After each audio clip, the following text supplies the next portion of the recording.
What's up, guys? It's Rick Ginn, and you are on Flip with Rick live. I feel like I should do it like, what's his name on UFC? Love that guy, the announcer. Great story. Anyways, you are on the channel that only talks about wholesaling, everything about wholesaling we love. And today we're going to do more of a macro look at the real estate market, particularly the effects of the federal interest rates. And yeah, I know it's not really direct effect on wholesale, but I'm going to show you how this works out. Now, here's the cool part. I've been doing this just over 23 years, and I'm here to tell you, number one, first and foremost, don't obsess about interest rates. It's I always say you date the rate and you marry the home, but the reality is it does have an effect, and you have to understand the effect on real estate, particularly when it comes wholesaling. So here's what I want you to do, guys, is number one, you got the comment section. A really cool new feature that they put on here is you can actually, I think you can put a question mark next to it. So if you have a question, you can put it there. Number two, make a friend in the comments. These are great people that love wholesaling. It's hard to find communities with aligned interest, and why not make a friend? Find someone you can do a JV with. Guys, match your names up with who you are in the school group. It's much easier to take some of these communications offline, and the easiest way to do it. So make sure you use the comment section. It's really the most valuable way. If you got a question, ask it. I'll do my best to answer it. So today we're going to talk about the effects of interest rates unless you fell off the earth. We got to walk through a little history lesson on interest rates. And if you stay with me to the end, I'll show you how this has a positive and or a negative effect on the real estate market and specifically wholesaling. But we got to start very broad. So how do I make this fun and entertaining talking about freaking interest rates? I'll do the best I can with it. So make sure you stay engaged. I'm going to ask a lot of questions, and we try to use the comments to communicate, because if I bring on everyone live, I'll never get anything done. So let's dive into it. And by the way, if you are brand new to this channel, do me a favor, make sure you go over to freewholesaling.com. I will show you how to get started in wholesaling. It will give you a detailed analysis on how to get started, how to do the marketing, how to write the contracts, how to negotiate, and how to dispo your deals. I never had this when I started wholesaling. I had a lot of people who tried to take advantage of me. You're in a world where everybody wants to charge you for everything. Why do I give it away for free? Because I can. That's it. Why not? I play the long game. Let everybody else sell their coaching programs. And there's some great programs out there too. I'm not knocking everybody's coaching program. I don't think there's many people that have more experience than myself and my son doing wholesaling. 23 years alone for me. My son's on 9 years. And why not? If a father can teach his son how to do wholesaling in high school, how can I teach you? And that's how you have to look at it. You got to simplify this, but you're going to have to take incredible action, and you're going to have to learn to get uncomfortable. So start over there, because if you have a question, 90% of them are answered in that course. And here's the best part is, I don't ask for a credit card. Just go in there. I want to help you out. It is the most used course in all of wholesaling. Oh, Rick, it's free. That's why it's used. No, because it's highly effective. I'm giving you my brain up here. So let's jump into it. What's up, everybody? Awesome. So let's talk about interest rates. And we're not talking about politics. I don't have time to do that. And on that note, listen, I don't have any enemies in real estate. Do I have competitors? Absolutely. But it makes me better. It makes them better. You guys seen what me and Zach have done with the software industry, what we've done with the coaching industry. But please don't misinterpret. I just call things out when I don't think they're right. I never call people out by names, but the reality is everything going on in this world, just because you have competition, it doesn't mean you dislike somebody. I have no hate for anybody. And I'm just saying we need to come from a world where we help people out. It's okay to have different agendas, but like you can walk away and still agree with people. So please respect everybody in the comments. I don't want to sit here and ban and do people like that. But if you're nasty to people, you're gone. You'll be gone on every platform I have. So that being said, let's talk about interest rates. We're going to start from the top down. Let's work through this. So let's just start out. The Fed cut the interest rates by 0.25. What the hell does that mean for me in wholesaling? I'm going to tell you in the beginning, not a whole lot. You are not going to see an overnight change. If you think your inbox is going to be flooded with leads and then your cash buyer list is going to blow up overnight, it's not going to happen overnight. It's coming though. And I'm going to show you when, exactly how it's going to do it, but you've got to take action now. If you've never done a wholesaling deal, go ahead and get started. Learn the business. You can learn at freewholesaling.com. You can pay somebody for a coaching program. That decision's up to you. I don't think you're ever going to beat the quality of what I have out there. By the way, I updated everything recently, last few months, in high definition to 2025 standards. So let's talk about interest rates. They dropped 0.25. So if I check the current mortgage rates, the damn things didn't drop. Rick, how can that happen? That you have to understand, that is, you're not going to get an instant knee-jerk reaction. Now, mortgage rates are tied to a lot more than the Fed funds. There's a lot of factors that go into it. I'm not going to go into it because we're just going to waste time. So more importantly, let's do this. Let's bring up the graph of, well, let's first start there. So we can bring up the graph. I don't know if this is going to help you or it's going to hurt you. Let me see. Which one is that? Okay, so there is, if you look at the screen, this is the history of the Fed. I believe I ran it for whatever, 20 years. And if you really look at this, if you look at this screen, I mean, I've lived every one of these cycles. I don't want to let you know, guys, I've always made money in wholesaling. It doesn't matter where you're on this graph. This is the first point I want to get across to you. Stop obsessing about interest rates. I'm going to tell you how they're going to help and possibly have some negative net effects on your wholesaling business. So if we look at this, Rick started way before this graph. That's how old Rick is. That's how long I've been doing wholesaling. So I want you to understand where we got. So we had this, we're coming out of 2008, 2009, where the economy just tanked out. Don't want to get in the politics of that. And then they dropped the interest rates to like crazy, crazy historical low rates. And then they slowly built it up. I'm not going to tell you who was in office there, but they just ramped it up. Why? Because the economy was on fire. And the Fed's purpose is to be a neutral party to monitor the economy and use tools to help it keep it balanced. I'm not going to argue if the Fed should exist, all this other stuff. I believe the Fed should always be an independent operation because you can't have politicians telling them what to do. They already influence it. If you don't believe that, it's just the truth. That's why they have the media. And then we look here, something, it just worked its way up and then boom, it dropped like a rock. We all know what happened then. That was the pandemic. And then these crazy low rates where they were just giving money away. And now most of you are joining me. If you came in wholesaling at the end of 2021 or 2022, it was like a rocket ship. Look at this thing. It's so extreme. It's weird. So let me take this off the screen. So that's the Fed funds rates. A lot of people think, oh my God, that's exactly, no, that's not the mortgage rates. So where are they going with this? Let's talk about that real quick. Hold on, I got to bounce screens here. If we understand that and we know where they're going is 2025. Let's talk about 2025. They're supposedly going to have 3 more rate cuts. They seem to change their mind depending on what report comes out. The biggest focus the Fed's trying to figure out is the labor market. Now, I'm telling you, 4.2 unemployment is a very, very low rate.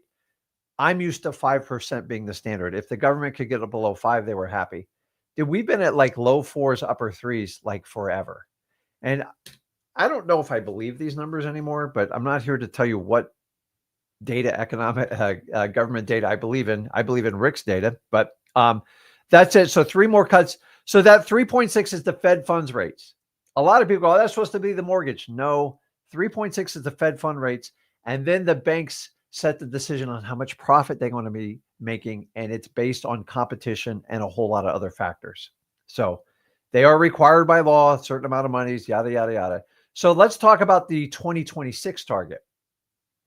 2026, they want to get to 3.25. That is the target based on Jerome Powell's last conversation. Now, I'm not an economic expert, but I can extrapolate this out and bring it down to the real estate market, specifically to wholesaling.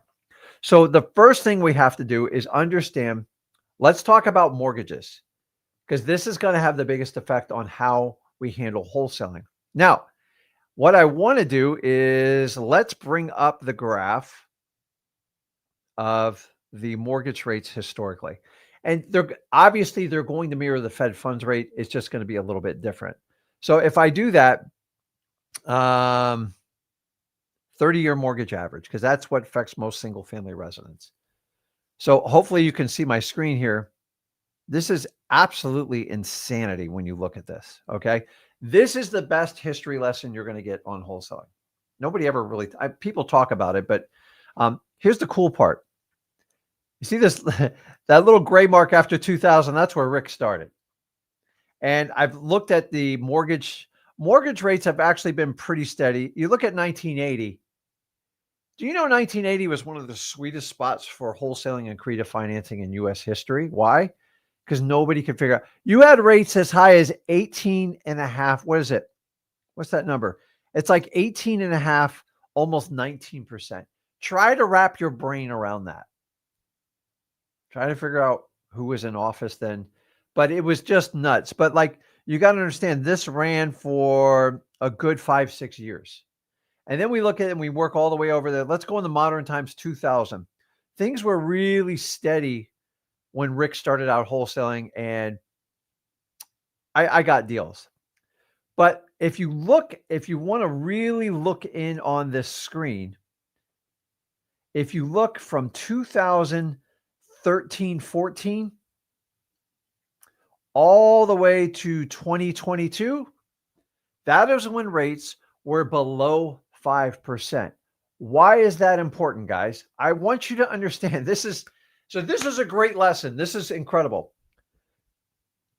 The lower rates in the environment sparked a run on real estate that I don't know if we'll ever see again. I'm planning on it, but I don't know. So basically from 2012 all the way to 2022, 10 years, you had mortgage rates just drop. It created such a fuel, such a fire in real estate. It was unbelievable. In fact, I'll make a self-proclamation here. I had the ability to put properties under contract just with slight discounts, 5-10%, and I had standing room only all day to sell them. It was fun, it was exciting, but even I said at this point, I go, you know what? We're going to be in trouble at this rate. And what do I mean by that?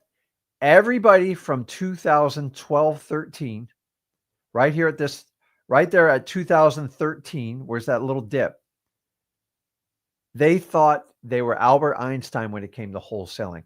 What do I mean by that? During that run, let me pull my screen off of here. From 2013 to 2022,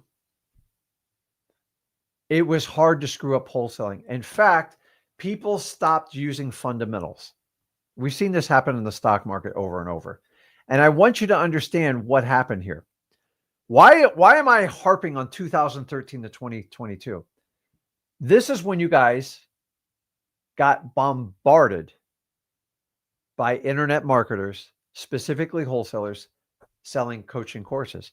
Now, they're not all bad. I took advantage of a lot of them myself. It got out of control. I watched people create courses that bought 2 and 3 houses that told you they were an expert. They learned how to multiply the doors on a house. If a house had 15 doors, I just took down 15 doors.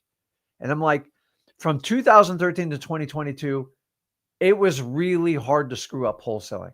In fact, people stopped using fundamentals and it got out of control. And if you look at that graph, when did people wake up? Well, let's jump back to it. When did people wake up? Simple. At the end of 2022, people got a sobering effect on what interest rates did. And what did it do? It locked down the market because people didn't want to move out of their houses with their 3% mortgages. I don't blame them. And then capital got very scarce because it got very expensive. To get a real estate investment loan, it's about 7.5 to 8% as we speak today. Now, a 30-year mortgage as of today is around 6.4%. Trust me, they're going to advertise it lower, but when you're said and done, you're going to wind up at 6.4. I know you can look at the APY, you can look at a lot of stuff. You have to have perfect credit. You got to have a big chunk of money. And if you deviate off of that, you could approach 6.9 with your eyes shut. It doesn't matter. It's still, and I'm here to tell you the number's actually reasonable. The problem is from 2013 to 2022, because everybody did real estate, the activity levels were insane. And when I want you to understand this lesson, when interest rates dropped, demand increased. And what happened simultaneously? Prices exploded. And this is going, so I'm putting the puzzle together here. I want you to understand. I'm giving you a history lesson. And history doesn't always repeat itself, but it definitely 100% rhymes. And if you understand how to do that, you can kind of predict some of the things going to happen. You can't completely predict it. The other thing is from 2013 to 2022, there was more wholesaling courses created than I could imagine. In fact, it got so bad in 2014, 15, I said, I don't want anything to do with the coaching industry because it's being run amok. And I can't control what others do, but guys, you guys were desperate to get courses because real estate got so hot. Wholesaling was one of the biggest topics. Guys, there's entire companies that built coaching programs on wholesaling, made tons of money, lots of partners. They don't even exist anymore. How can that be? Good companies always survive. A lot of people came in the wholesaling and go, I'm going to get rich and I'm going to get out. And they did that. The ones that kept trying to do wholesaling from 2013 to 2022 business model, they're all struggling. In fact, I've seen people go on record from 2021 to 2023 saying, actually 2024 saying, I lost my butt in wholesaling. Now, I already know you weren't wholesaling because if you do wholesaling the way me and Zach teach you, we minimize risk and we maximize reward. Let's be brutally honest. We opened up the speculation boom. And if you look from that graph, 2013 to 2022,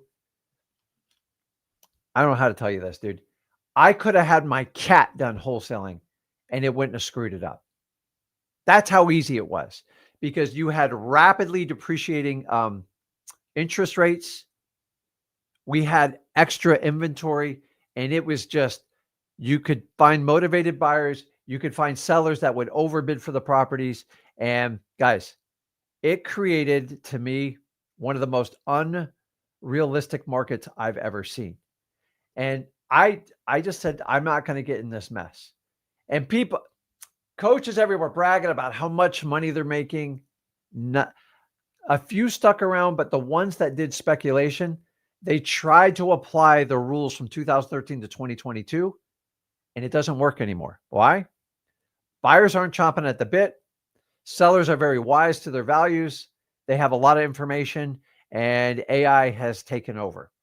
So what do we do going forward? Rick, what's the next thing I need to understand if that?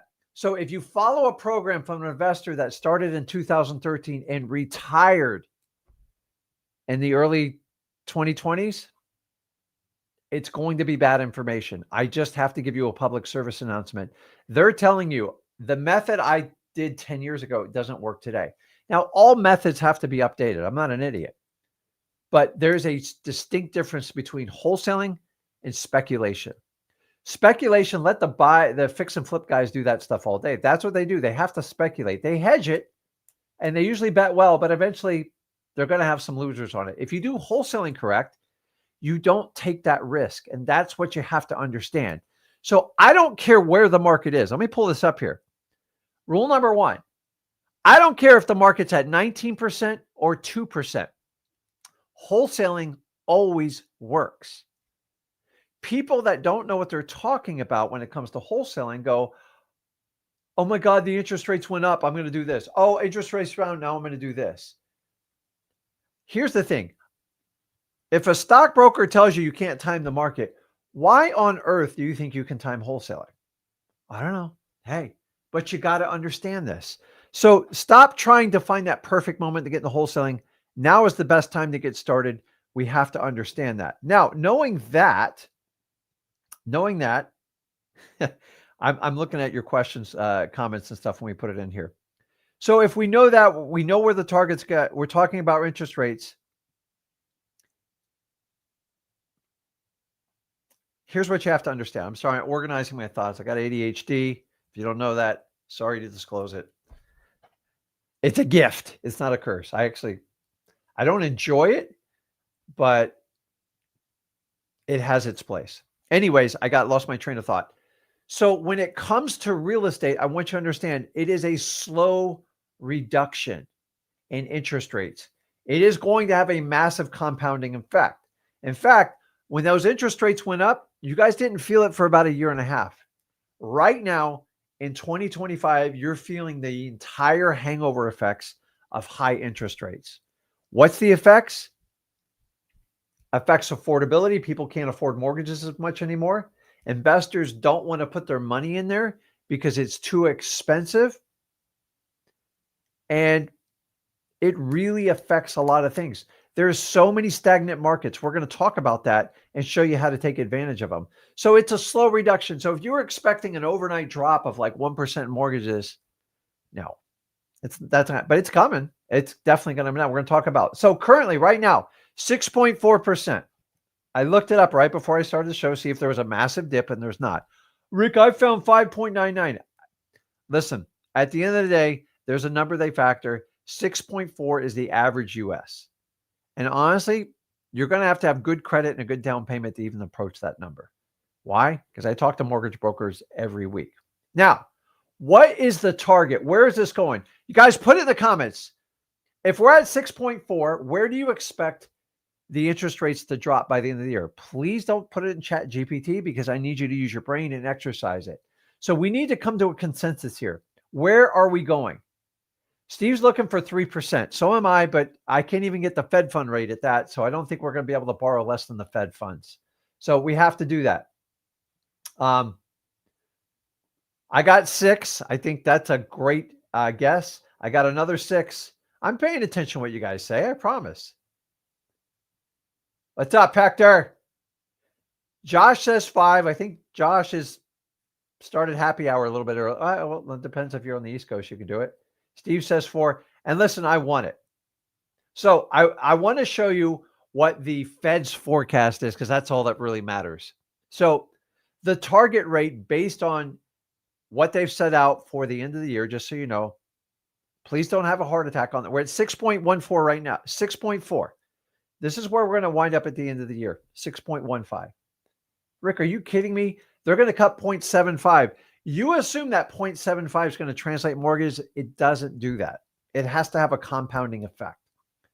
But I'm here to tell you 6 per 6. Let's say it'll be between 6 and 6.25 is going to be the target. Why are you telling me this, Rick? Because you need to know. Some of you think it's going to drop to 3%. It's not. Now, let's look forward. Trust me, I'm going to keep narrowing this down as we go through the comments. Bear with me, okay? The next part is 6.15. It makes things more affordable. People were freaking out when we started at 2.99% and went up to almost 7 on mortgage rates. No wonder why nobody wants to buy a home right now. Number one, we have an affordability issue in the United States, which we'll talk about. And number two, if I'm paying twice the interest rate what I normally used to in the last 10 years, remember that was a fake bubble. That's where all your coaching stuff came from. And by the way, hats off to the coaches that survive right now because they got to be doing something right to teach people going forward. So as much as I don't attack the coaching industry, I just want it to be productive. I want everybody to win in coaching. I know it's not always going to go that way, but that's why I don't hate anybody in coaching. I just want it to be effective. I was really frustrated from 2013 to 2022. It was some of the worst information I've ever seen shared. And more people got hurt buying really bad. I mean, people with buying 2 and 3 houses were giving out advice like they bought thousands of homes. It's absolutely nuts. Anyways, so what's our target for 2026? This is the fun part. So at the end of 2026, where do you expect if you had to bet, don't wish, if you had to bet $1,000 right now, and I'll give you within like 0.10, what do you think that the mortgage rate for a 30-year mortgage, not a jumbo, not a 15, not a 10, not an ARM, where do you think that number is going to wind up being? Put it in the comments because I'm going to show you what the target is and where you're going, because we have to inject truth into this. Now, there's no guarantee what the number is going to be. End of 2026, what do you think the mortgage rate is going to be? Because we have to predict it a little bit to get out ahead of it.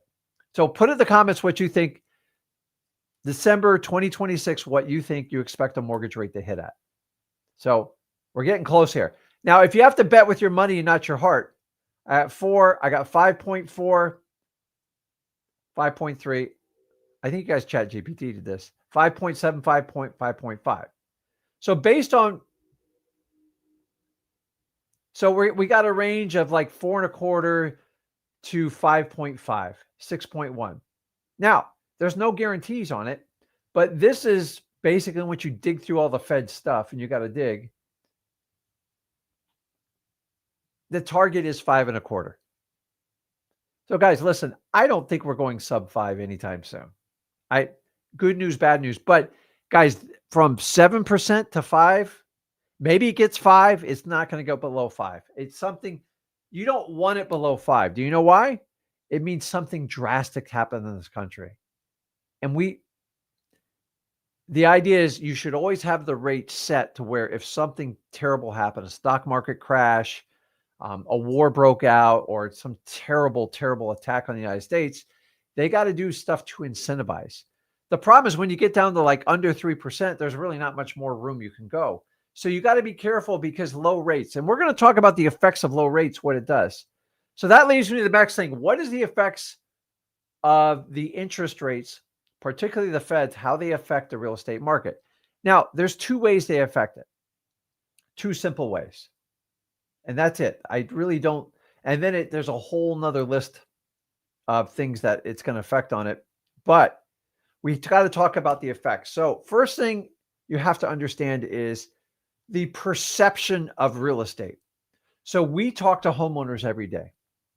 So how do you think, let me ask you guys, you can answer this in the comments. How do you think homeowners get their information on the real estate market? This has changed. Honestly, I used to have a one set answer on it, but how do you think they get a feeling for how the real estate market's going? You know, when your neighbor comes over and goes, hey, I'm thinking about selling my house. I go, ooh, the market's kind of rough. Why would you do that? And they do that. So this was my old, no, we're not going to put that one up there. The news, the media, right? I'm here to tell you, you have to change it because, listen, real estate agents only give one piece of advice, sign. Like they want to list the property. Listing doesn't mean you're going to sell the property. And so I would never get it from a real estate agent because it's always going to be biased. We used to say the news, the media. I will tell you, I think more people, oh, Lord, we'll take half that comment. We'll do Zillow. We're not going to get it from the DNC. Word of mouth, no. They get it from social media, guys. I'm telling you, predominantly most news is delivered on social media now. These mainstream channels are just fading and fading, and I think there's going to be a massive change. People are looking for streaming information. Here's the problem is every one of these outlets, they're biased. They're all run by corporations, and they all have their own views, political views, financial. And so you got to get information from various sources, and you got to you've got to assess the data on your own. We all learned what happened in the last 4 or 5 years. We all understand how the media is manipulated. So if you think politics can manipulate it, do you think the real estate market can? Yes, they can. So we have to understand that we have to take the homeowner's temperament of what the real estate market is. And right now, the homeowner's temperament is, it's not great news. And here's the really cool part. This is where you can do some damage. The perceived value of the homeowner, in my opinion, is borderline rough right now. Homes are sitting in the market. There's a lot of stagnant markets. We're going to go over them, but I'm telling you, it's I only care what the homeowner thinks. Now, I used to follow the media to figure out what the homeowner thinks. Zillow definitely had an influence on it because everybody thinks their value is, but Zillow gets the worst itch. Zillow has, I don't know how they even do like some of their valuations, but I got to assume they can manipulate anything they want. So Zillow's agenda is to drive leads to realtors. So you have to look at every company that reports what is their agenda. The mortgage industry, all they want to do is prop up the real estate industry because they depend on real estate to make it work. So the first effect, perceived easing of affordability for homeowners. When interest rates drop, people feel better. Don't ask me why, but I promise you that 0.2 drop in a mortgage rate is not really going to change things. But it doesn't change for you and me, but it changes for the homeowner. Because think about this. If a knife is falling, right? Do you want to try to grab it midair while it's falling? If a knife's going up or down, do you want to attack it? Absolutely not, because you're probably going to get hurt. You're going to get cut. So when rates are constantly going up, people are like, what the hell do I want to buy a house for? The rates are going to keep going up. We've been talking about this really for 4 years now. And finally, guys, the pendulum has swung. It's at least, so it stopped, but the problem, it stopped for like, I think 8 or 9 months. That's ridiculous. I believe part of it came political, but I'll let you guys make a decision on that. So now that we finally turned the corner and we're going to use labor as the excuse, which is fine, we have light. In fact, they predicted rate cuts for the next 2 years. Guys, this is going to be amazing for homeowners because now they feel like rates are going to go up. They can jump into the game and they feel like they're going to get a more affordable house. Now, the downside is pricing houses. The real problem is the price of an average U.S. home is $410,000. It's almost doubled in like 6 or 7 years. Crazy. I'm going to get into this because it's going to get real good. Now, the perceived easing of affordability, I don't know if it's really there because the home prices are so high. The mortgage rate's still going to have quite an effect on your affordability. But in the public's mind is housing's now starting to become affordable. Okay, let's keep moving on that because now we have to build. Now we're building here. The next one is we haven't had refis in 3 years. In fact, most people never want to refi because it's painful. Why would you want to get out of a lower rate to get into a higher rate? Why? Because I want to access capital. So we've had a lockdown on capital. I'm getting there, I promise you. But you're going to have a refi boom out of this. This is what mortgage brokers live by. Now, I don't think it's going to happen till Q1, Q2 of 2026. Why are refis important to you as a wholesaler? Dude, they're everything. You can statistically go look. I didn't have time to do this. You can look at the correlation of refis and the amount of cash buyers that buy investment properties. They're directly correlated. Where do they get their capital from, guys? They get them from refis. They get them from HELOC. Same thing. A HELOC is a home equity line of credit. And when rates are going up, nobody wants to do them. When rates are going down, everybody wants to access their capital. Guys, we've had capital sitting on the sideline for 4 or 5 years. I got great news about that. We're going to talk about that in demand. Now, here's the other effects of interest rates on the market rates. You've got to understand buyer demand increases. That's great news for us as wholesalers. Buyer demand increases. Why? So many people have been on the sideline to buy a piece of real estate. It doesn't matter if it's their own home, an investment property, a commercial. Everyone's kind of been on the sideline. Hopefully you haven't. And I definitely haven't, but I don't stop. I just keep doing wholesaling. So we know for a fact, we know 100% without a doubt that buyers demand it can only go up because it's at historical lows right now.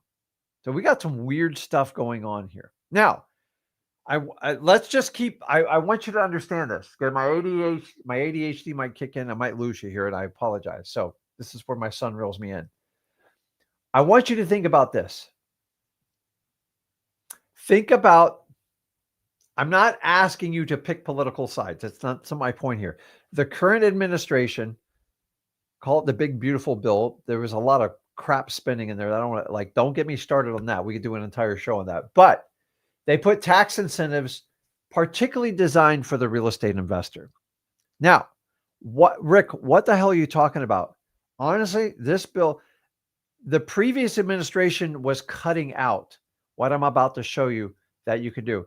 And this, with ease of capital and the ability to take care of these administrative tax loopholes, in my opinion, it's going to explode the real estate market. Now, I don't want to drop a name, but there's a company out there, and they've had lots of people that work for them. They wrote a book back in the 90s, something about a rich father and a broke father, and great book. I actually loved the book. I thought it was brilliant. I was shocked to find out it's just completely made up. It doesn't matter. It's a great story, but as I said, I'm not calling somebody out, but this exact person that is an expert in real estate has predicted for 11 years, the market's going to crash. And they've been wrong 11 times. But people spend hundreds of millions of dollars learning their programs. And then they're going to pitch you coins at the end. So I'm just saying, we got to be responsible how we do this. How do you get it wrong 11 times? And here's the one thing I've learned with real estate. None of us know the exact future. I could be dead wrong. But here's the difference. I'll admit it when I'm wrong.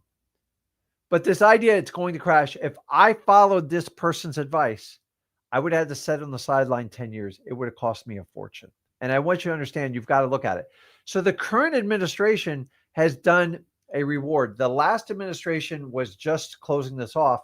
And honestly, it freaked a lot of investors out. So there's a little thing called depreciation in real estate.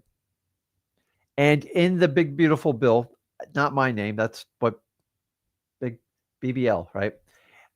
They had a section to bring back depreciation. Now, I'm not getting in here and giving you an accounting lesson, but as you get more advanced in real estate, this is extremely valuable. Why? I'm out chasing real estate harder than I ever have. Now, I do my wholesaling, but I am actively chasing apartments, commercial buildings, and all sorts of businesses to take advantage of this. Rick, the hell are you talking about? It's called depreciation. And what this bill allows you to do as an investor is to accelerate your depreciation. So I can go buy a $3 million building and I can write off a big chunk of it right away. Well, why do you want to do that? Because I can offset my income and I can delay paying taxes on it. Oh, you one of those guys that don't pay your taxes? No, dude, I read the rules. And these are the rules. And the same people that accuse you of not paying your taxes are the ones that wrote this legislation to do it. Now, the reason why would an administration write this? To stimulate the economy. They want to reward the real estate investor, the person that wants to buy real estate. Well, isn't depreciation, it's kind of fake because you got to pay it back at the end. You're correct. But I want you to understand this. Real estate goes up in value. You can depreciate it faster than any other asset class. Oh, and you can get cash flow off of it. You show me another asset, you can do that. It's unbelievable what you got bonus depreciation. You do cost segregation. You can write off the furniture in the first year. You can write off the appliances. Guys, there's so much you can do. But the main thing is I can offset my income. So if I'm a high income earner, I've earned it over 23 years. I want to go out and offset so I don't have to pay ridiculous tax bills. How do I do it? I buy real estate. I fix it up. I employ people and I keep it going. It gets a full cyclical effect on the economy. So the same people say, oh, you're one of those guys who don't pay your taxes. No. I read the rules and I stimulate the entire economy. I increase payroll. I increase local county taxes. I employ people in the local community and abroad. It is a win-win. It is a net effect on the economy that wins. But if you want to be singular-minded and focus on one individual and pay your taxes, it means you don't understand how the game is played. I want to pay my fair amount of taxes. Trust me, the amount of taxes I pay millions in payroll and the real estate tax alone, at least $1 million a year. I interject more money into economies than most average people. And then you get people go, well, you paid a very little amount of taxes because I spent millions in investment. It's expensive. I got to hire accountants, CPAs, lawyers. I got to hire construction workers. I got to hire property managers. I got to hire realtors. I've been rewarded for what they wrote in the book. And when they change it, I'll change my behavior. The lesson I want you to learn here is they are taking the gloves off and telling people to dump money in real estate. Does everybody understand that? And for the first time in a long time, in my opinion, really in the last 5-6 years, the optimism in real estate, it's exciting. I know what's going to happen. And some of you can't see it. Some of you are waiting to get your first deal, and it's awesome. Your timing's perfect. But once again, I told you can't time the real estate market. You just got to get active. It's just like the stock market. And we have to understand how this works. So if we understand that, I want you to understand. Let me see here. Oh my God, I got so much to get through here. Let's talk about the side effects, because you know me and Zach always talk about the good and bad of any situation. Let me just check comments here, see if I'm missing anything. Okay. Now, so you guys have kind of figured out who I'm talking about. It's just, I watch companies where they start and I watch sometimes where they end, and I'm just in shock. And they become mill houses. It's all about courses, and people put their names on it. And if you're going to predict that the real estate market's going to crash for 14 years, I just don't know why anybody listens to people like that. Anyways, by the way, made millions, not millions, probably hundreds of millions on other things. So side effects. Here's the side effects of where we are in real estate. As crazy as it sounds, ready for this? As crazy as this sounds, check this out. We still have a shortage in the United States of approximately 4 million units that are needed. That is the forecasted. That's been going on. Now, the problem is all real estate is localized. So some places have a surplus, some places have a shortage. But if you look at the macros of the United States, we are way behind. The regulations, they're trying to pull them back. But people don't understand, building new homes does not fix the affordability in America. It actually does the opposite. There's just a cost to building a home. There's innovative new techniques that I believe they're going to be adapted in building homes with kind of on-site 3D printers. I see a lot more modular buildings going up, especially in commercial. I mean, costs are ridiculous. And so we have a shortage, but the problem is we build those homes, and the shortage is, can people afford them? That is one of the side effects of the last 4 or 5 years of interest rates. And by the way, guys, when interest rates get high, projects stop. I'm working on a marina right now. We've had it at bay for 3 years. Why? Because the cost doubled and we had to park it. And I can't get temporary financing at 10, 11% and make the numbers work. So we actually had to rent it out as a parking lot and ride it out for 2 years. We came up with a plan. I had to make a shift. I shifted with the high interest rate environment because the business wouldn't survive. That project wouldn't survive on the current numbers. Because if I want to do a 10-year note on it, I can't afford 8.65%. I can, it just won't make any money. And what's the point of doing a project if it doesn't make money? So we still have a shortage. So let me ask you this. This is probably one of the key lessons you're going to learn here. Increased demand does what to real estate? What is the net effect of increased demand? What is the biggest side effect when demand explodes in real estate? Put in the comments, because I want to see if you guys get it right. You got to learn your lessons here. When demand explodes, he's got it right. Prices go up. Oh, crap, Rick. Oh, David, dude, I'm sorry you got the Dolphins logo. That's a whole nother conversation, dude. I'm getting ready to throw my dog. I love my team, but I feel like we're like a late night talk show. Everybody talks about it. That's terrible.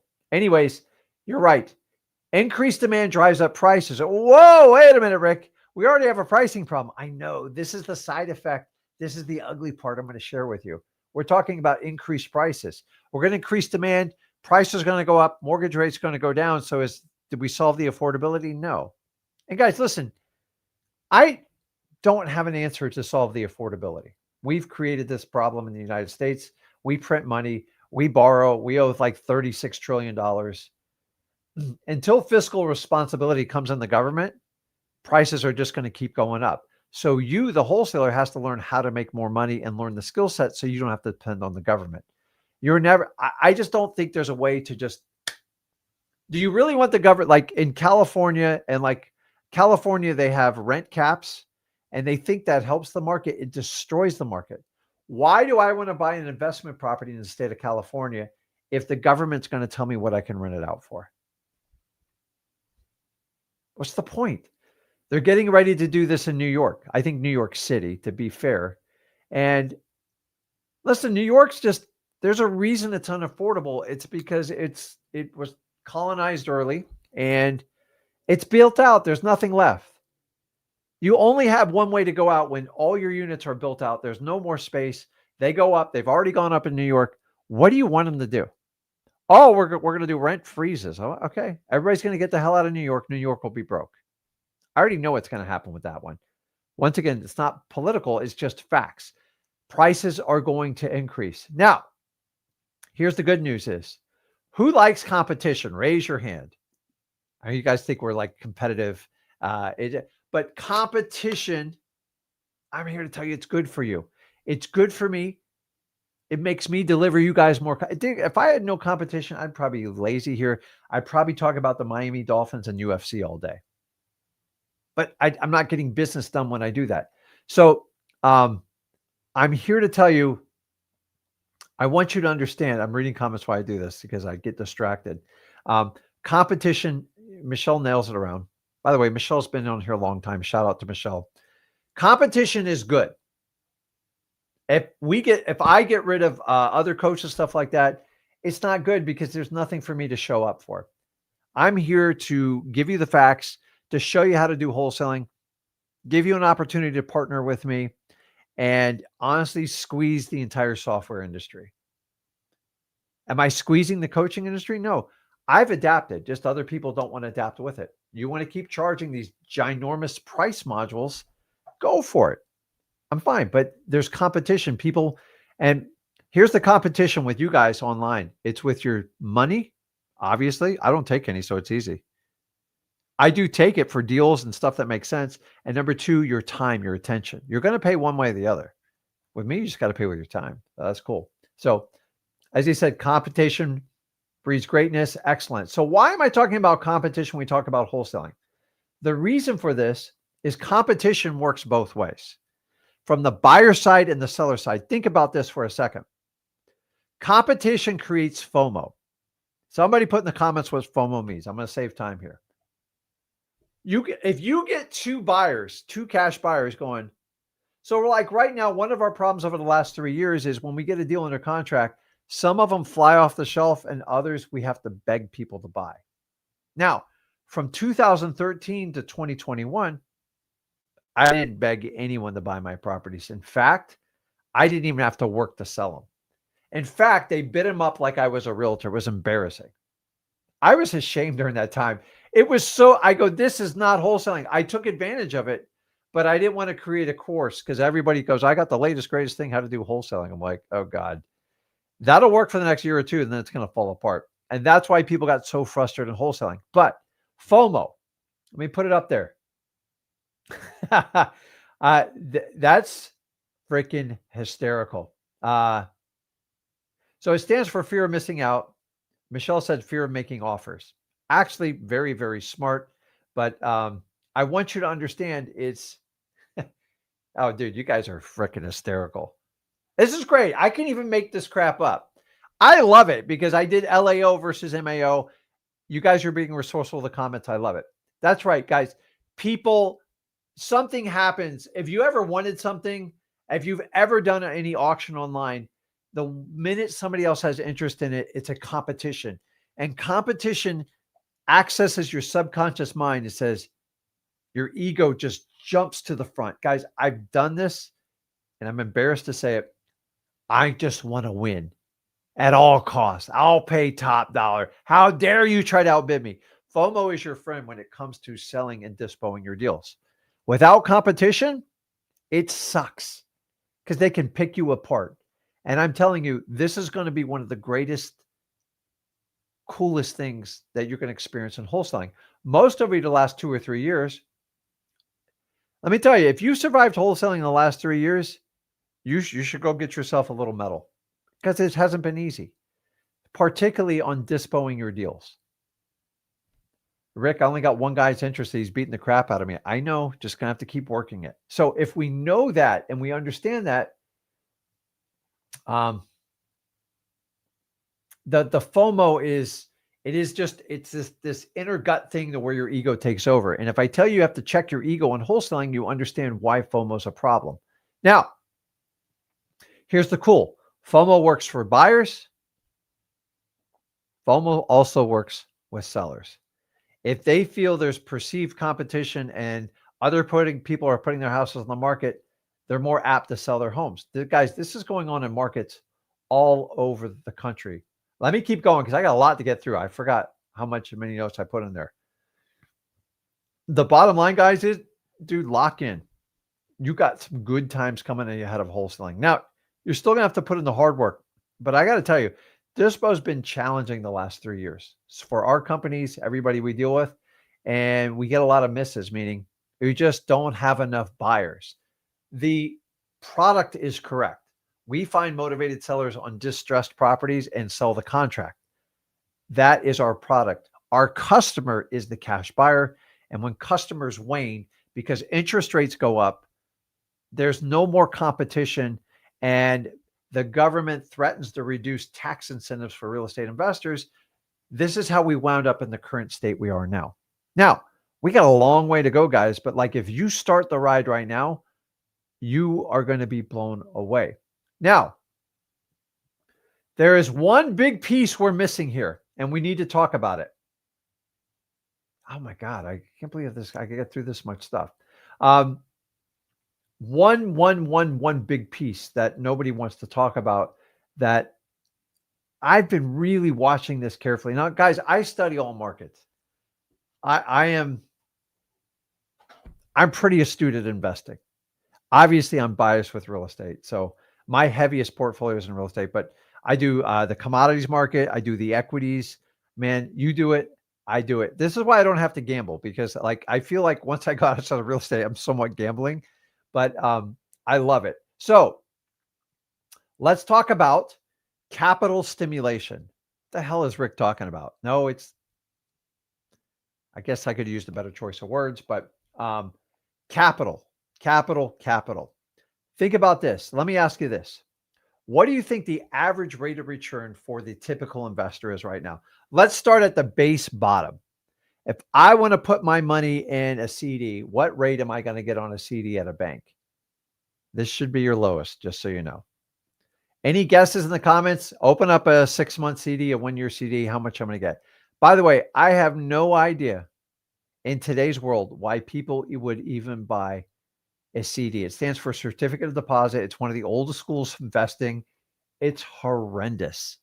And when you do it, you have to lock your money up for 6 months or whatever the time, and you can't access it.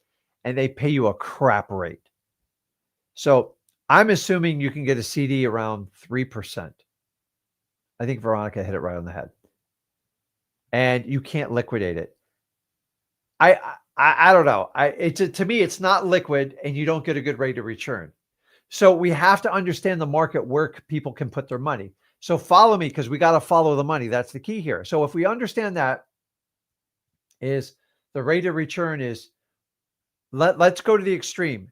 If I put my money, do you guys understand you have the ability to park your cash in treasury bills? Not directly in the treasury, but you can use a money market. You got to typically use a brokerage. You use Charles Schwab, you use Fidelity, all these other ones. What do you think you get paid on a typical money market account that's locked in on treasury bills. Remember, this is all tied to the Fed rates. We're bringing it home. So,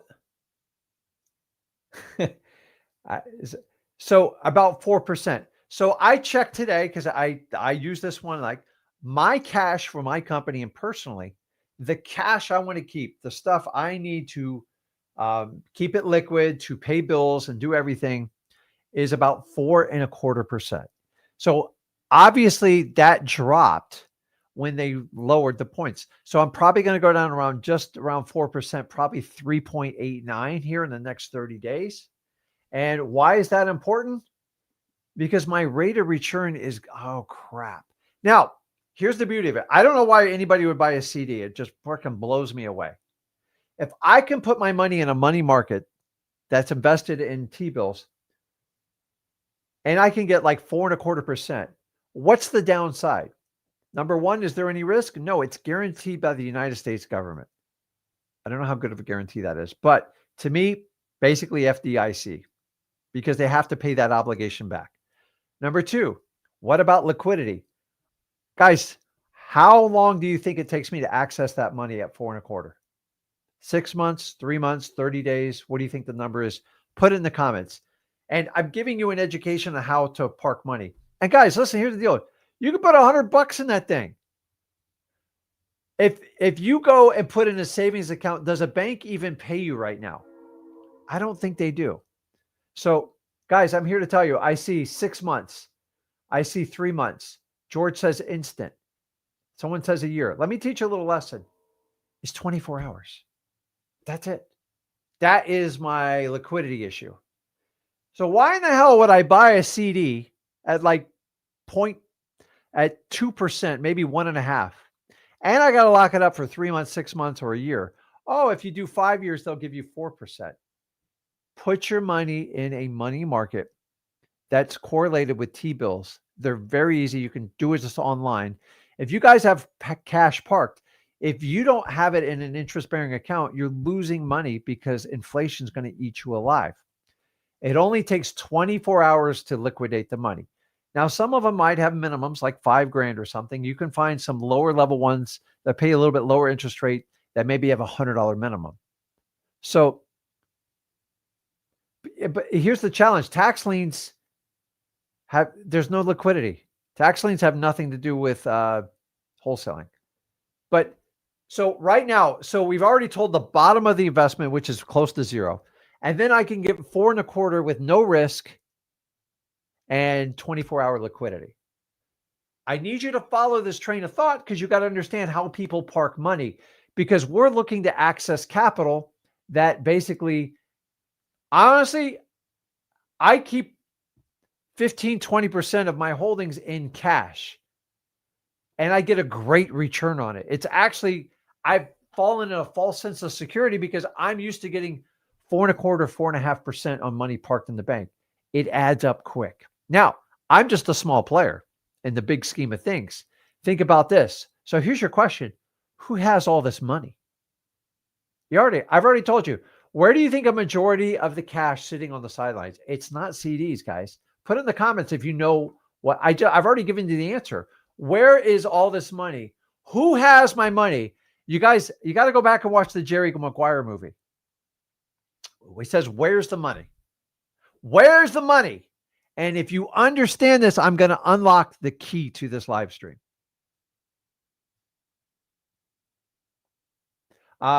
Michelle says banks. It's not technically banks in a way it is. 401ks to a point.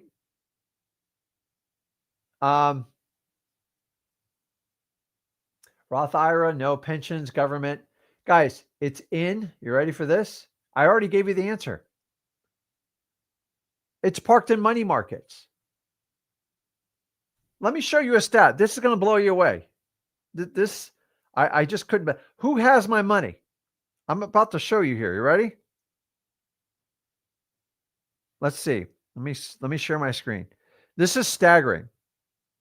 And it's less somebody points this out to you, you don't understand it. This is all going to tie in real nice here. Let's see here. I want you to look at this stat on the screen, okay? This is tracked by the Fed. And if you look back in early 2022, just a tiny amount of money. Now jump to the end of 2025. This is going to blow you away. You ready for this? Let me pull it up here.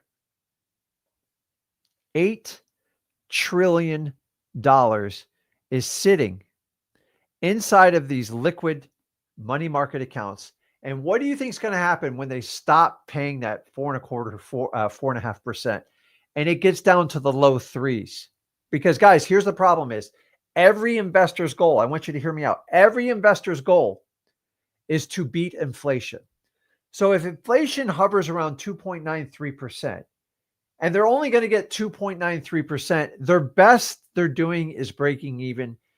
And for people with a lot of money that are rich, that's unacceptable. Do you hear me? Nobody wants to break even as an investor, except in a down market. Now, we have exploded. So why have we exploded so much? It's simple. The Fed raised the rates is if I get 4.25%, 4.5%, I don't have to lift a finger. It is the most passive type of income you can do. I click a button and I just get paid. Real estate's work. We all know that. So if we know $8 trillion is parked on the sideline, as I said, who has it and why? It's sitting in money market accounts, particularly T-bills. They're tied to them. It's like an index fund. And then why is it there? It's simple. Because the United States government's paying a big Fed rate, and you might as well take advantage of it. The banks take advantage of it. You can take advantage of it. Investors take advantage of it. But guys, I'm here to tell you, here's the important one. Where's it going? And if you understand this, once that rate of return gets below the cost of living, you can use inflation, CPI, that money is going to move, and it's going to move fast. Where's it going? What's the greatest asset class? We're going to go over that. Real estate. Real estate's always been the greatest asset class. Do you think honestly, tell me, put in the comments, what is a greater asset class than real estate in the United States? I will debate you till you turn blue on this one. Go ahead, throw it up there. Tell me what you got. I'm wide open. I'll put my money where my mouth is on this one. I don't see these trash. It's real estate. It's real estate. It's not gold. Seriously, gold? Go on, Jelson. You're smarter than that. No, it's not Bitcoin. It's not gold. What do you think the reserves are on gold? Total gold assets in the U.S. Let's just take a look here. It's a great question. Maybe I'm missing it.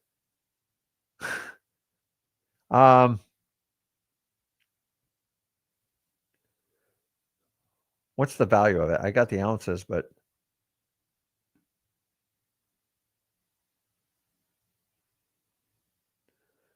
somebody look it up for me. I'm not going to sit here and tie up that time. And trust me, I like gold, but is it gold's got one problem, bud. Let me ask you this. Land's the same thing as real estate. Gold typically goes up in value, so I'll give the appreciation. Can you deduct gold? Can you cost segregate gold? Can you take advantage of tax loopholes? No, you can't. It's a nightmare. And by the way, I invest in precious metals. They're frustrating to me. Gold's had an amazing run, but when the markets go up, gold's typically going to be level or flatlined. And I'm not buying a lot of gold in the next few years. Why? Guys, listen, the money's coming to real estate. $8 trillion, where are you going to park it? Think about this. Why is real estate the number one asset class? It's simple, guys. It's simple. Number one, ready? It appreciates. Just look at the graph. I don't have to show you. From the inception of time real estate's been sold in the United States, it's traditionally just gone up in value. Can it go backwards? Absolutely. But year after year, it typically goes up. Why? Here's the great debate. Does the value of the real estate go up, or does the value of the dollar go down? It's both. That's the truth. Now, There's a limited quantity too. You could say that about gold, I guess. That's a fair assessment. But there is a limited quantity. Go to New York. Go to New York City. Like, how are you going to build more there? You've got to buy and bid out what you have there. And then keep in mind, you utilize leverage.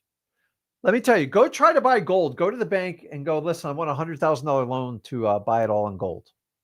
They won't give it to you. Like, banks love real estate. They loathe in it. That's where they want their assets. That's where they want their loans because they know it's a tangible asset. They know it goes up in value. They know people are incentivized to take advantage of it. This is why banks are all in. They're kind of in bed with the government too, so you might as well take advantage of it. Now, I talked earlier, what other asset that goes up that you can depreciate and deduct from your taxable income? Oh, the answer is easy. There's no other class. This reason alone is why real estate has always made the most wealthy people even wealthier. $8 trillion, guys. It's coming in, man. I have a crap load of money. I'm moving it. I'm already working to figure out how to deploy it so I can get more deductions and I can get a higher rate of return. I'm going to be flushed out of the money market because I'm not going to accept 1% and 2% return rates, which is where it's going to wind up somewhere sub 3%. Once it's sub 3%, you better get that money working. And the purpose of the government is to stimulate. Listen, forget the politics. When you drop interest rates, you open up tax loopholes for real estate investors. It's coming, guys. You see all the investments coming in the United States. It's all about investing in the real estate. I mean, these people are putting billions of dollars in operating plants. Why? The business gets tax deductions for it, and it only goes up in value, and they probably get incentives from local markets. So I'm getting to it. Let me show it to you. How much money do you think's in the United States real estate market? Please don't Google it. Take a wild guess. I want to see some guests on here. Once you Google it, I'll know you did it. So Josh says it's in the hundreds of trillions on the market cap. It's a good guess. I mean, I would have to guess too. I'm not going to lie to you. So it should exceed our, here's the crazy part. 5 trillion. These are great guesses. And Justin's got a good point that, yeah, gold's not negotiable. Plus, you have to pay a broker if you actually do the bullion. So here's what you got to understand. 4 trillion. My guess is 15 trillion. And you know what? It's fair because you're like, holy crap, let me wrap how many units in the United States, the average price, and go around with it. Here it is, guys. Ready? 45 trillion. You start thinking about our national debt, scares the crap out of us, doesn't it? That is a big, big, big, big, big number. Now, let's put it in relation to all the other market. We're going to bring this all home. I promise. We're going to talk specifically about wholesaling. Number one, the equities market, 35 trillion. No, you can't deduct it. You can borrow money on margins, but that's a whole other type of risk type of deal. Guys, nothing even close. If you look at 401ks and investments that are around $30 trillion, but they're locked up in all sorts of programs to qualify for retirement. So they're not very liquid. They're not as easy. Now they're getting easier to access. But guys, listen, if we know that real estate is the largest asset class, it eventually goes up in value. You can borrow money from a bank from it. You can leverage it. Oh, and you can take deductions. Even a regular homeowner can write off their interest on the home. Whatever they pay interest to the bank, they can deduct it. I believe there's a cap on it, but I think they're going to increase it. So if we know all this, guys, it's coming. It's going to rain. When is it exactly going to rain? I don't know. But the key is you want to start now and you want to get going. So if we understand that, what are the effects on wholesaling of the interest rate? Simple. This is the easiest part of the live stream, by the way.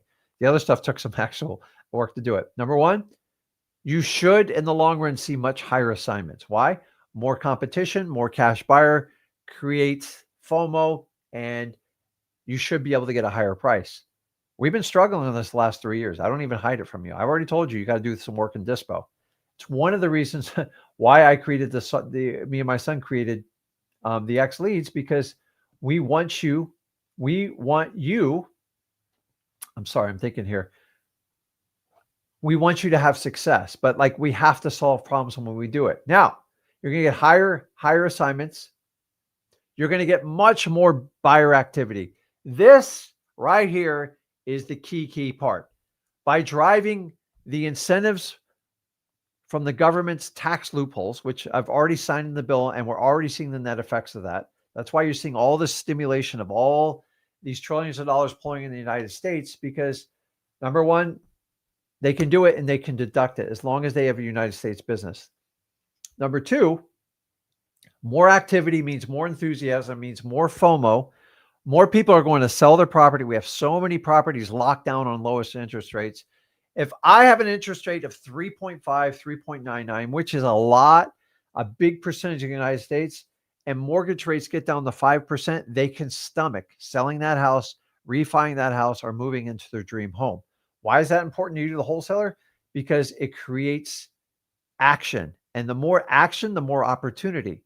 I can't make people sell their house. There's nothing you can do to make people sell their house.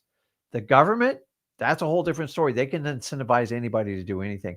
First-time buyer, home buyer programs, and most importantly, the Fed stimulating the economy by either increasing or reducing the rate. Guys, it's been a mess the last 4 years. There's no other way to hide it. But here's the thing is, I have made more money in the last 4 years than I made in the last 20 years. I still make money. It doesn't matter where the market is. You have to understand that. And if you understand that, you can take advantage right now of these stagnant markets. I'm telling you, like I got notes here. I don't care if a market's way up or way down. Now is the time to strike. We all know Florida, Texas, California has issues. I think they have just issues on their own, but that's my opinion. But I'm looking at here.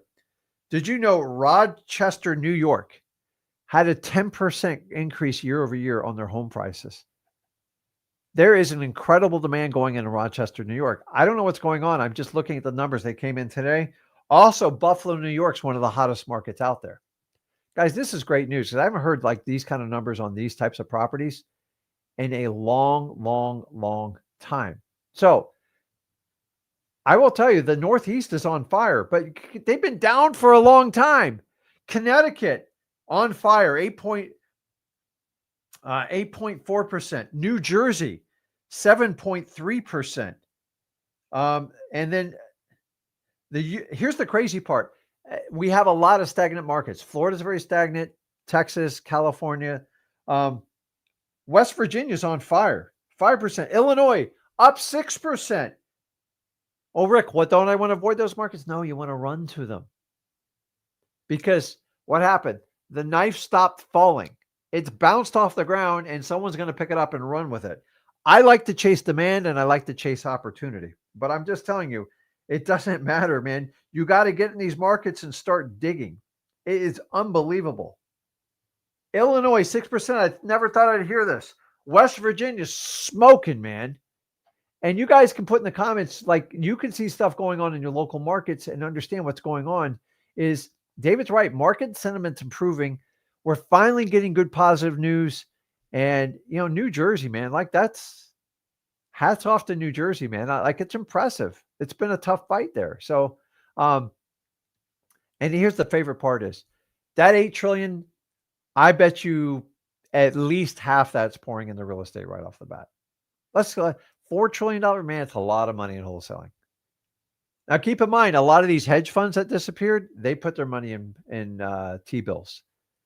Listen, wealthy people aren't stupid. It takes a while to learn how to protect your investment. I told you about the ride I went on it, and I want to let you know that you guys can take advantage of this wave. It's going to be up to you. And I've never been more excited for real estate right now than what's the stuff we got going on. We have positive momentum in the United States. This is not a political statement. It's just factual. Look at the stock market, all-time highs every day, just kind of keeps going up. The Bitcoin, which is a widely recognized asset class, I'm not going to say it's stable, but like it's not a bad investment. I'm the type of guy who did it long time ago, and it's paid off really well for me. And You can't ignore Bitcoin anymore. I'm not here to talk about Bitcoin. It's completely different than real estate, but you see Bitcoin starting to enter into real estate, and it makes complete sense to me. Even Grant Cardone's got a Bitcoin fund, and he tied it to real estate. What's he telling you, man? So listen, smart people are always trying to find ways to make their money work harder and better for them.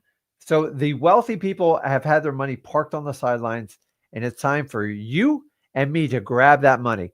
And they're going to look for great deals that they can take advantage, they can fund with cash, and they want a positive return on investment. So let me ask you, can you guys go out and find a property and show an investor that he or she can earn more than 3.2%? That's all you got to beat. Why? They'll most likely get appreciation, but they get the tax deduction. If you put all three of those together, listen, I bought properties with as low as a 2 and 3% return just to get the tax deduction. Why? I can park that money in a CD. I can park it in a money market and T-bills. They're never going to reward me. Now, I got to do a lot more work. I got to pay accountants, CPAs, maybe property managers. I got to do some rehab and construction, all deductible expenses, but I'm fine with it. I'm not going to do it. I'm going to pay somebody else to do it. So it's a great question right here. What would you recommend to a new wholesaler to do? Start. Just understand how to recognize a motivated seller. By the way, just go over, I'll put it right up here again. All you got to do is go over to freewholesaling.com. That's the best place to get started because it's not costing you any money, and you can get an education and you can get the truth about how this business works. And that's a great question because all people get started like, how do I get started? Number one, get yourself educated and understand it. But I need to get you past the theory part, and I need to get you into action. Too many people are stuck in theory. I don't want to work with people stuck in theory. The same people are stuck in school, same people are stuck in their job. You're going to have to go outside your comfort zone and take action to make this happen. It is up to you. But I would get started. Remember ODN, I'm looking for off-market properties direct to seller that needs to sell, and you have to concentrate on marketing. Now, the way me and Zach teach you how to do it is we want you to go out and pull government lists. I believe we have over 9 different government lists that you can access in freewholesaling.com. And then we're going to teach you how to get the list, how to access the list, and how to reach out to these people. But you got to do the reach out part. Me and Zach can't do that for you. And if you'll take that risk, you can do amazing things with it. But most people can't get back. I'm uncomfortable. I'm scared. I don't like the cold call. Hey, I don't like to do a lot of things either. I hated brushing my teeth as a kid. I've already paid the price for that with the dentist. I brush my teeth religiously 3 times a day. Why? Because I want to keep the teeth I have. So what would I do? Number 1, educate. And number 2, quickly get started. This is not like school where you take 5 years to learn something. You can suck it all up and get started in as little as 30 days. It's that simple. Why did we create freewholesaling.com? Because you guys need a guide and a compass to get started. If I start out getting in your pocketbook right away, I guarantee you're going to have a false expectation. You're going to think like I'm this amazing guru. And like at the end of the day, you just need proper guidance and you need to take action. But so many people think, well, if I pay this big fat fee, that'll accelerate me to a point. But when you're starting out, here's the cool part. If you paid me $1 million or I taught you for free, you're getting the same education. Do you want me just to tinker you along and go, oh, you want to access this course? You got to pay this. You got to pay this. We make everything to this day. Do I have paid services? Yes. I offer X Leads. To me, hands down, the best wholesaling software out there. Skip traces included. You get up to 25,000 leads with your basic one. You get e-signing included. Nobody can even come close to what we do. Why? Because we demanded it. And you know what? I'm building something much bigger than just putting money in my pocket. I'm building a business. More importantly, I'm building it with my family and my son. And I believe in what we do. Are we perfect? Hell no. We make a lot of mistakes, but at least I do something about it. A lot of other people that influence this business, they just complain. And I don't understand it. I commend anybody that helps people out and get involved in wholesaling. But we all have different ways to do it, and we have to respect it. So I don't want to step on people's toes. God knows. I mean, people do entire videos on me and my son. And, oh, he's a scam. Like, really? I don't even know who you are. You've never even been in my office. You never met me. I've done over 4,000 deals. I'm a scam. Like, come on, guys. This isn't a Reddit post. My God. So the idea is you got to get started. You got to go now. Yeah, you got to floss too. I love this business. I'm extremely passionate about it. I am all in. And my son just being of such a young age, uh, at 25, like who's like the Ginns are here. And like, here's the deal is I practice what I preach. I taught my son this business in high school, and you see the product 9 years later, and I teach the same methods to you guys. But free wholesaling is the best place to get started. It is a 100% free course. You never have to pay me a dime. And if that's what you want to do, I'm okay with it. That's it. That's my mission. That's me and my son's mission. And we want to share it with you. If you want to partner with us, we have opportunities to do that. We have some incredible opportunities we're getting ready to present to you guys. And obviously, X Leads, I can save you a crap load of money and give you so much more than what you have. If you're tired of having 9 different sign-ins, 9 different charges on your credit card, and none of them work together, X Leads solves that problem for you. Remember, we're the only wholesaling software that's been created by real wholesalers with over 30 years experience in the business. Are we experts at software? No, but we're experts in wholesaling. That's the number one fundamental difference you have to understand, our differentiator. Do some softwares have more polished sites and like slick people talking behind the thing? Is no, but you'll never find the founder. I'm here, baby. I'm right here in front of you. So I love you guys. We need to learn to love each other and stop fighting. I'm tired of the fighting in this country. It's ridiculous. I love all wholesalers, even the people who hate my guts. I say a prayer for you every night because life is short. We're just renting out these bodies. We're renting out this space. Go out and give somebody a hug. Give them love because we're not going to be here forever. So let's go out and help our families. I love wholesaling. I hope I've inspired you guys to jump in. Guys, this is the greatest time I've seen in a long time to get started in wholesaling. Don't be the guy that starts, quits. Get into wholesaling and be a marathon wholesaler.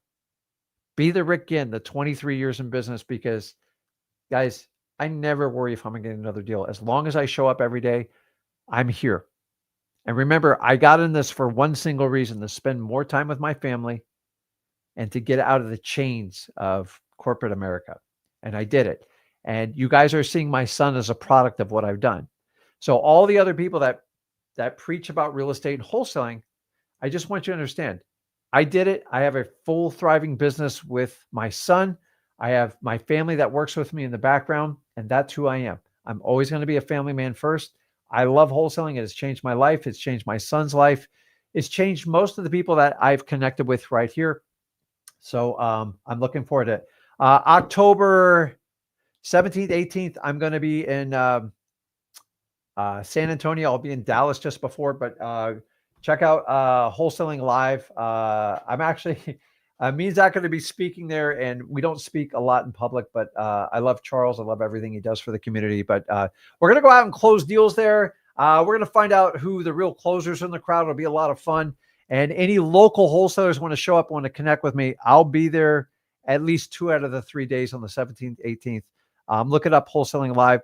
It's a great event. It's really, really cool. I'm excited to be there. And anybody that helps elevate the wholesaling community, I want to be a part of it. And I want to work with you guys. So if we had an army of like Flip with Rick, X Leads people, it'd be awesome, because we're going to feature our software there and show you how to get deals faster and get it done. So, yes, X Leads, you can build in your own software. You just got to have your own WordPress account to do it. You do your landing pages. There's not much you can't do with X Leads. I'm not going to do an entire commercial on it, but it is what it is. So guys, listen, if you got value from today, do me a favor, make sure you smash that like button, hit that subscribe button. The absolute best compliment you can get from me, because I just give it all away for free. I don't have it. You can go to freewholesaling.com and become a millionaire. I guarantee it. The question is, are you going to do the work? We have things that can help you along the way, but let's get you started. That's the key. Let's get you the facts. Let's get some money in your pocket. And if you decide to turn around and spend it with me on doing a JV or getting some extra help, I want to help you out. But I have to get you started. That's the main thing. We got to put money in your pocket. Hit that subscribe button, guys. I will we'll be on Zach Discord tomorrow night at 8 p.m. So make sure you connect with us there.